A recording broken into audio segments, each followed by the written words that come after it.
Hi everyone, welcome to the 10th episode of Life in Lockdown, and today it is my privilege to welcome Tanya Lowe, who writes as T.I. Lowe. Her latest book, Beach Haven, has just released on April 7th. Yes, there we go, there it is, look at that beautiful cover. And she is doing one of those amazing author things that I could never possibly do because I write too slow, and she's got 2 more books releasing on June 1st and August 1st. You want to show us those, Tanya? They are Driftwood Dreams. There we go. Look at that. And Sea Glass Castle. Look at those beautiful books. Thank you. So 3 books in 6 months. So do you want to tell us a little bit about them?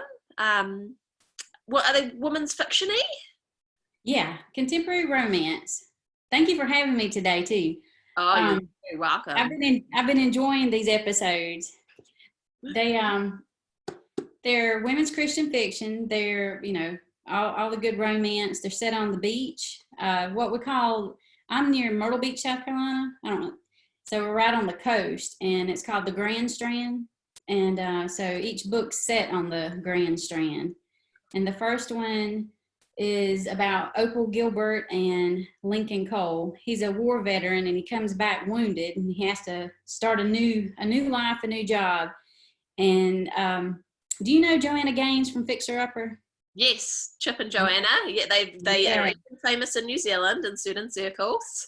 Oh, I love her. So Opal is like the hippie version of Joanna. Oh, wow.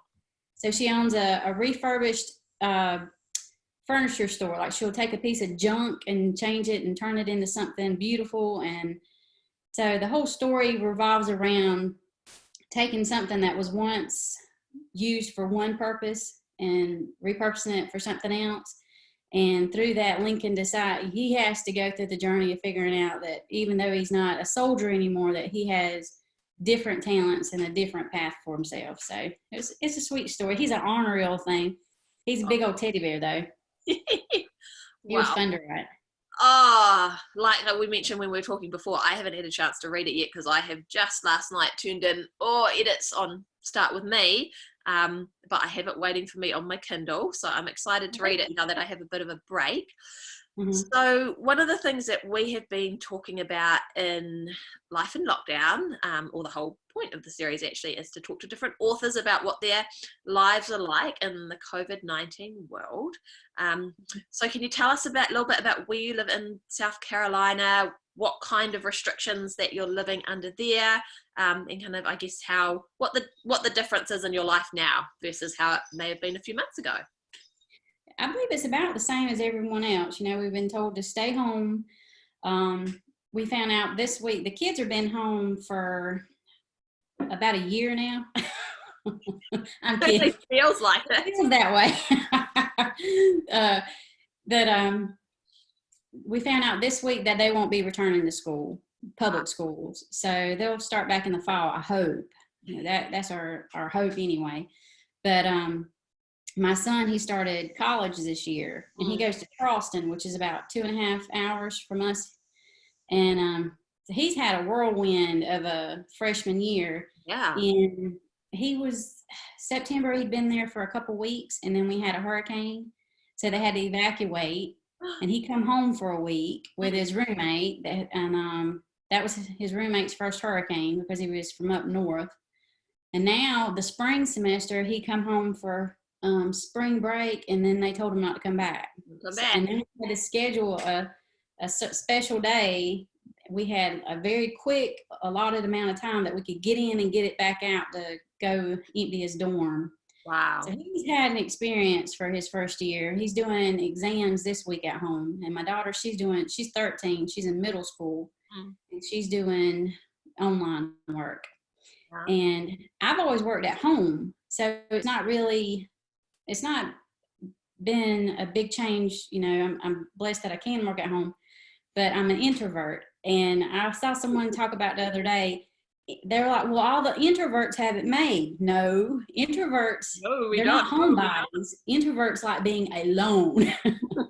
So all day long, mama, mama, mama, what are we going to eat now, mama? Mama, what are we going to have to eat, mama, mama? Yeah, So no, I saw a meme. It's the Medea. Do you ever seen the Medea movies? no. Well, she's always like, ask me one more time about something, and I'm like, ask me one more time what we're gonna eat. Yeah, no, I have 3 children. One of whom is more of an introvert like me. The other 2 are who are raging extroverts like my husband. Ooh, So how are they handling it? every day, at least 3 times a day, my toddler says to me, the 3-year-old, so what else are we going to do today, mummy? And I'm like, this is it, buddy. This is as good as it gets. But what else? And we've been now, we just passed the month in lockdown on Thursday. So That's about the same here. so they have, they go out for kind of walks around the neighborhood and kind of yell madly at people across the road. Yeah. But yeah, I mean, they are missing their friends, missing their usual activities. And I mean, online, obviously, is great with Zoom and FaceTime, but it's not the same as being in the presence of the people that you love. And especially for kids, I think. Yeah. So yeah, our lockdown is easing up a little bit next week, and that some people are returning to work and some kids are allowed to return to school. But it's only children really who kind of need to go to school so that their parents can either go to work or who, home for them isn't the best environment. So my kids will be home for, the foreseeable future still for a while now. But we're very fortunate because it's fall here, and we had an absolutely horrific summer. It was wet and cold and pretty miserable. But fall has actually ended up being really nice. So at least we've had good weather to be able to get them out once a day and, go for a bike ride. What is your fall like? Pardon? Is it like our summer? Is your fall like our summer? Is it warm, sunny? Is that when you go to the beach? It's sunny, but not particularly warm. So I think you guys definitely, your summer would be like probably, I think, quite a lot warmer than our summer. Like our summer's, not hot in the grand scale of summers, but it's, it's usually sunny and nice. It just wasn't this year. So, you got 2 kids at home with you? Mm-hmm. And my husband, he works with the city of North Myrtle Beach, so he's still working at the moment. And it looks like he'll continue to. I was like, I don't think I can have one more person come home. This is as good as it gets. Yeah. But we're lucky we're out in the country, so we have big yards. So we've been spending a lot of time in the yards. It's funny because the whole neighborhood's home, but we can't really hang out. And now we've started this competition with the yards, and it's getting kind of pricey. Everybody's planting, everybody's putting out fertilizer. I mean, it's fun, it's distracting, but I don't know how much more we got to budget for flowers. You'll be the most beautifully yarded place in Myrtle Beach. We have one, and she's beating everybody, and we're like we have to keep up with her, but she's still beating us. She's out there every day doing something. We're all just like in our yards going, what is she gonna do now? What is there left to be done? I know. So Beach Haven released on the 7th of April. Yes. So do you want to tell us a little bit about that, and also a little bit about your story about how you came to be writing for Tyndale, because you independently released Lulu's Cafe in 2014, and now you've kind of traveled in the other direction, and now publishing with a traditional publishing house. So do you want to tell us a little bit about kind of how that came to happen, and about the release of Beach Haven into a global pandemic? Well, that's a story in itself right there, but it's a long story. So I never planned to become an author. That was one of those dreams that I had decided weren't going to happen. I was nearing 40 years old, and I turned 44 May 8th.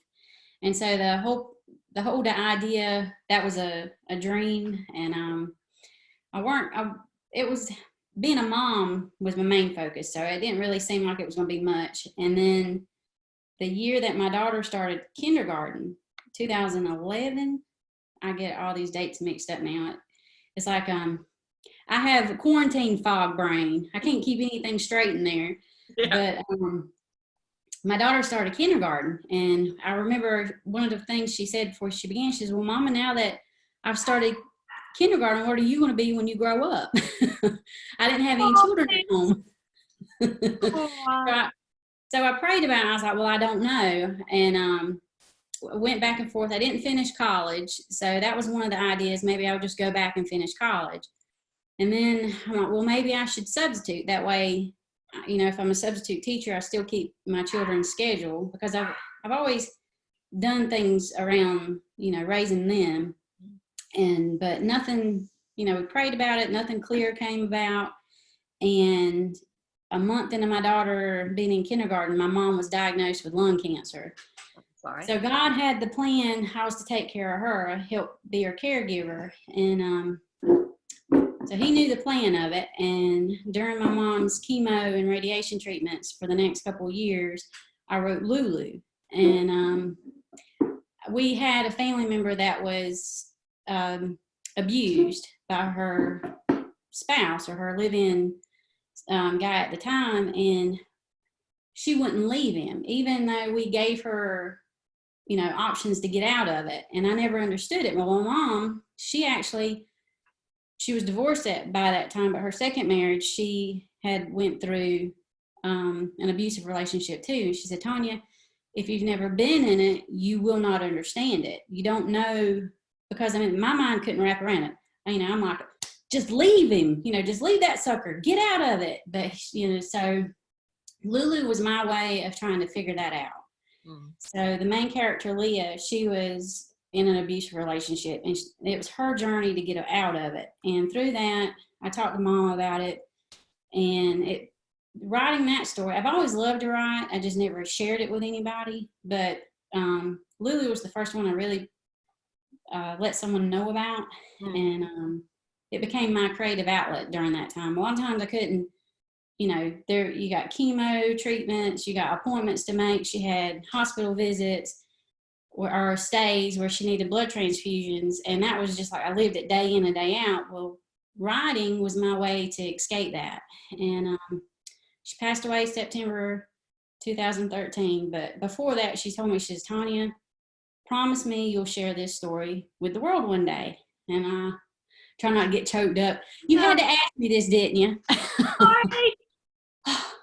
But so I told her, I said, one day I will. And so she passed away September, and then come January, I didn't know what to do. I just did a little bit of research because, you know, I made her a promise and I was wanting to keep it. So I don't even know how I figured it out, but I found Kindle Direct Publishing. And I said, well, I can just upload the manuscript, figure out how to make this cover and put it out there. And I'll say, you know, you have to check it off the list that I had did it for my mama. And I did it, and I didn't tell anybody. Wow. So it came out, because I did, you know, I was always like, I didn't think it was good enough to share. And but it was out there on Amazon, and we had it here in the South. We don't have much ice and snow. I mean, if anything, we have aggravating ice storms where the power goes out and we just go into a hissy fit, and we need to go get all the gallons of milk and all the loaves of bread.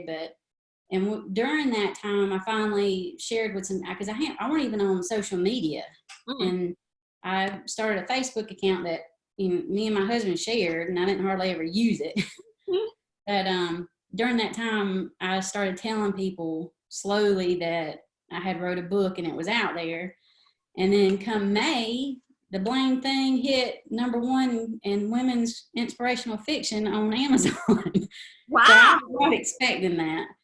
That's amazing. Do what? It's amazing. So just through kind of word of mouth, people sharing it with others. That's so cool. Yeah. And then people were reaching out to me that I didn't know. They were all over the world. So I just thought I was like, what? So that was the first cover. I don't think I did too bad of a job. No, it's an amazing job. indie published author, you have to wear all the hats. You cover design, edit, proofreading. I mean, I learned. I didn't know that in the beginning. I made several mistakes, but you have to find an editor that you trust and all that good stuff. But I had to learn all that, and I had the hardest time formatting. Yeah. I still don't like doing that, because I can still, even with Tyndall House, I can self-publish as long as I'm not in my contract time limits. Yeah. But so people kept saying, you need to write more, you need to write more. Well, the next thing I know, and since it's been 6 years and I've written 16 books. Wow. Oh, I had not. That's a three. So like 3 books a year, roughly. Yeah. And people were like, how can you do that? I said, well, that's what happens when you wait almost all your life to do what you're called to do. Model it all up. Yeah. That's so incredible. the whole idea of it, I was just going to keep doing indie, and people were like, well, you need a further reach, because, with the indie, you don't have your books in stores as much. And so I did some research and figured out I needed an agent, because I didn't know what I was doing. And I happened to come across Brown and Miller agency, and it felt right. And did you send out queries? I say that word wrong. Yeah. But I probably sent out like 50. Yeah, that'd be right. You did too? Yeah, lots. Many queries. Well, normally they never contact you. And then a few said, we like this concept of the book, but it's just not the right fit for us. Yeah. Well, lo and behold, Brown and Miller called me. And I remember I was outside tending to the kids, and I come home and there was a missed call from Chicago on my phone. I'm like, who is this? So I thought it was just like telemarketer or something. And I listened to the voicemail jumping up and down because it was Danielle from Brown and Miller. I was like, an agent really called me. Oh. But I want to say that was 2015. But she said the timing weren't right, to just keep in touch with her. And then so 2018, I contacted her again, and she said, let's come up with a 3-book series. And this is, she says, can you write me 3 inspirational romances, and we'll put you out there as a stepping stone, see if anyone's interested. And then Tyndall House was interested in it, and then they came back and she said, don't expect them to want your backlist, because that's, it's out there. They are looking for new books. Well, Tyndall House come back and wanted Lulu's Cafe. So we didn't even, that weren't even a part of it. So, and then did I show you that was the cover they came up with? Oh, there we go. Look at that. Yeah. Oh, so when did that release with Tyndall? June of last year. June last year. Yeah. The same week it released, my son was graduating high school, and his request for his senior gift was a family cruise. So I was on a cruise ship the day that it released. So I have that story. This was a cruise ship day. Cruise ship day. Now, these are quarantine days. Yeah. So tell us about the release of Beach Haven and kind of how you've navigated releasing a baby into quarantine. It's difficult, really, because we're making the best of it, but everybody's got, it's a very difficult time, and you're like, but here's my book. Read my book.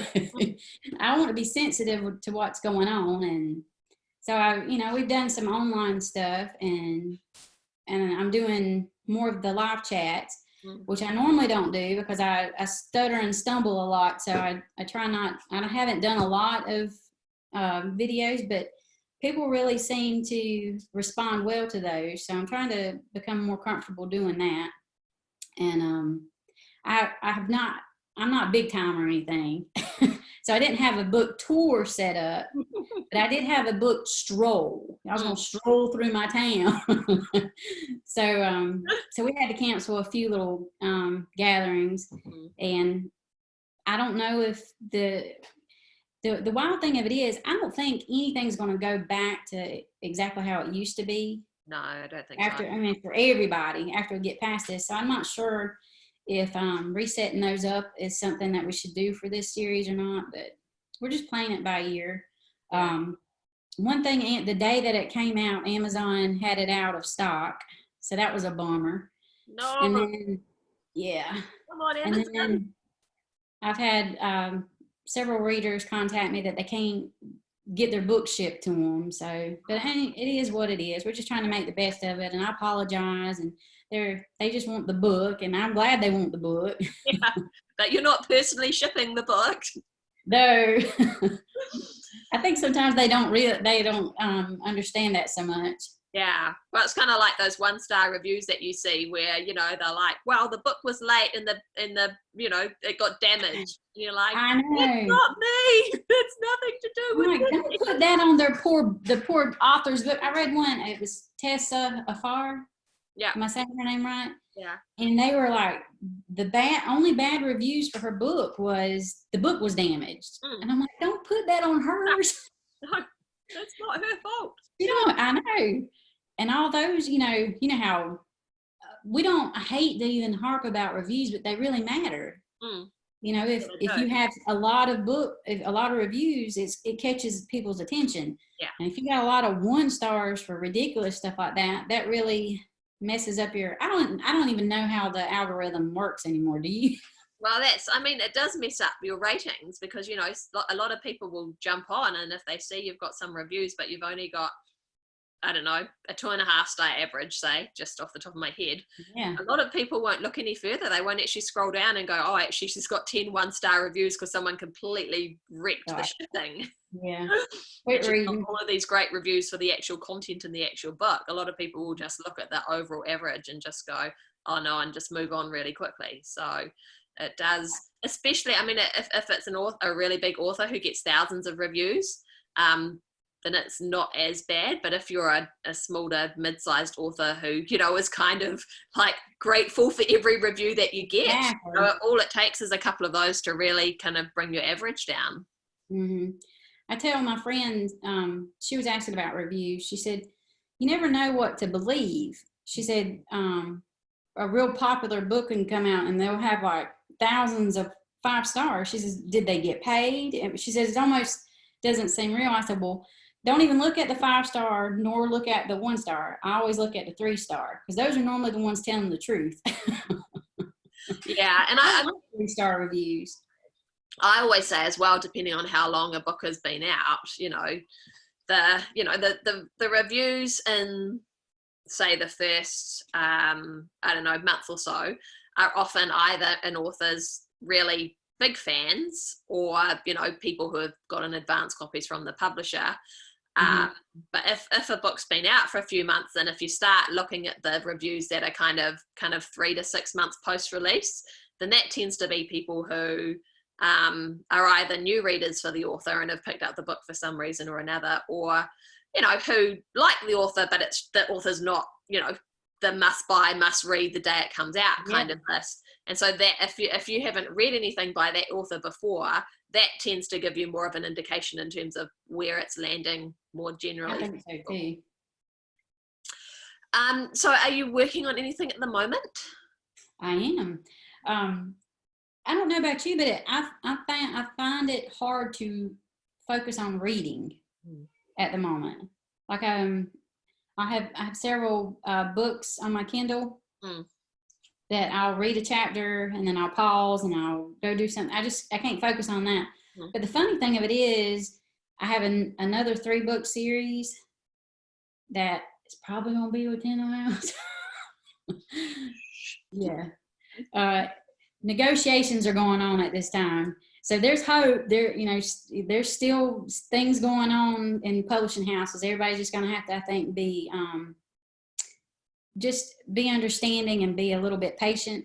But Yeah. so that's good news, I think, for authors. Is Yeah, during this, they were still wanting books. yeah. So I've started the first book in that series, and I can focus on writing, but I can't focus on reading something else, which is totally strange. But I do write fast, Mm. and so, but I'm kind of going easy on myself. I have a little sticky note. That's Oh, my goal. I only got to do 2,000 a day, and nice. I only have to do it 5 days a week. Oh, there you go. So just a little bit laid back on it right now, but yeah, Yeah. I'm over 20,000 words in on it. Oh, is it a similar setting, like a beach setting as well? It's going to be a lake setting. Ooh. Yeah, and these focus on. Of course, let me throw it. The Carolina Coast Yeah. series focuses on 3 friends, and they're called the. Oh my goodness, my mind went blank. The Sand Queens of their community. Yeah. And so that whole series, you really focus on these 3 women. Well, the new series, I want to focus on the guy relationships, the guy friends. Oh, And very cool. I think that's fun to write guys' points of view. Yeah. It'll still be, guy point of view, girl point of view, flip-flopping, but it's really going to be about the guys. So it's been fun so far. Guys think different than women. They really do. I remember And that. you have to really think about it, don't you, when you write a guy? Yeah, I remember way back in, I don't know, 2012, I think it was, that I signed with my agent. When he first looked at the manuscript that he ended up signing me for, which became One Thing I Know, that just released last year, that was one of his big pieces, his first pieces of comment was, you need to rewrite the Mayo POV because, he sounds a bit too much like a woman. And so I took a class, I think it was by Roni Kendig, on kind of writing the Mayo POV, which kind of changed my writing, which was amazing. But yeah, it's very different. Yeah, you have to be mindful of it. You can't, it's easy to write a woman because we are. Yeah. But yeah, you have to be mindful with the guys. You do indeed. So last 2 questions. What is keeping you sane right now, and what do you miss the most? Chocolate. And we bake all the time. We've been every time I turn around, we're baking something new, which is not good because I already struggle with my weight. I've always been they call it fluffy girl.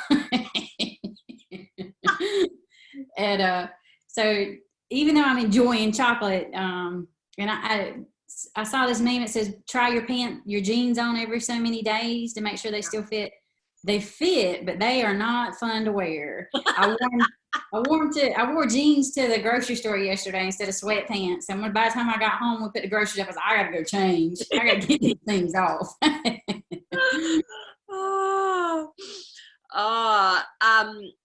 And what do you miss the most? Just being able to go. The week before we got into this lockdown situation, my daughter her softball season had just started, and I was doing small little groups of book clubs and such. I was going and speaking to them, and we were just like really gearing up for this new book release. So we're like going. All of a sudden it was just like we slammed into a wall. So and then my dad's had health issues this year with his heart, and my stepbrother had throat cancer, and he just completed radiation. So we definitely cannot be around them, because even if we're healthy, we can't. We got to be mindful. We got to be careful. And so this was the first Easter I've not seen my dad. And, I already don't have my mom. So not seeing him and my family, that was a little bit hard. So I'm looking forward to getting, and even going, we don't go to church now. We've been doing it on Facebook lives and stuff, but just the whole fellowship. Even though I'm an introvert, I still miss my people. Yeah. Well, That's exactly right. We next week, when our lockdown eases a little bit, we're allowed to expand our bubble to, another close family member. So we're expanding to my brother and sister-in-law and niece and nephew, who live just across town from us. And usually we would spend part of every weekend together. So the fact that we haven't, really seen them for 5 or 6 weeks has just been like a huge thing for our kids, being like, when can we see the cousins? So we are really looking forward to getting to see 4 new people. It's not many, but it's enough after a month and a bit with just ourselves. Well, thank you so much for your time today. If you're watching this, we're going to give away a copy of Tanya's or one of her books, so you can choose between whether you would like Beach Haven, or if you've already read Beach Haven, a copy of Driftwood Dreams when it releases, which is on June 1st. And the question for this one is going to be, do you prefer the beach or do you prefer the lake? So there we go. Ask that question in the comments, and I'll draw a winner in a few days. Thanks, Tanya. Thank you.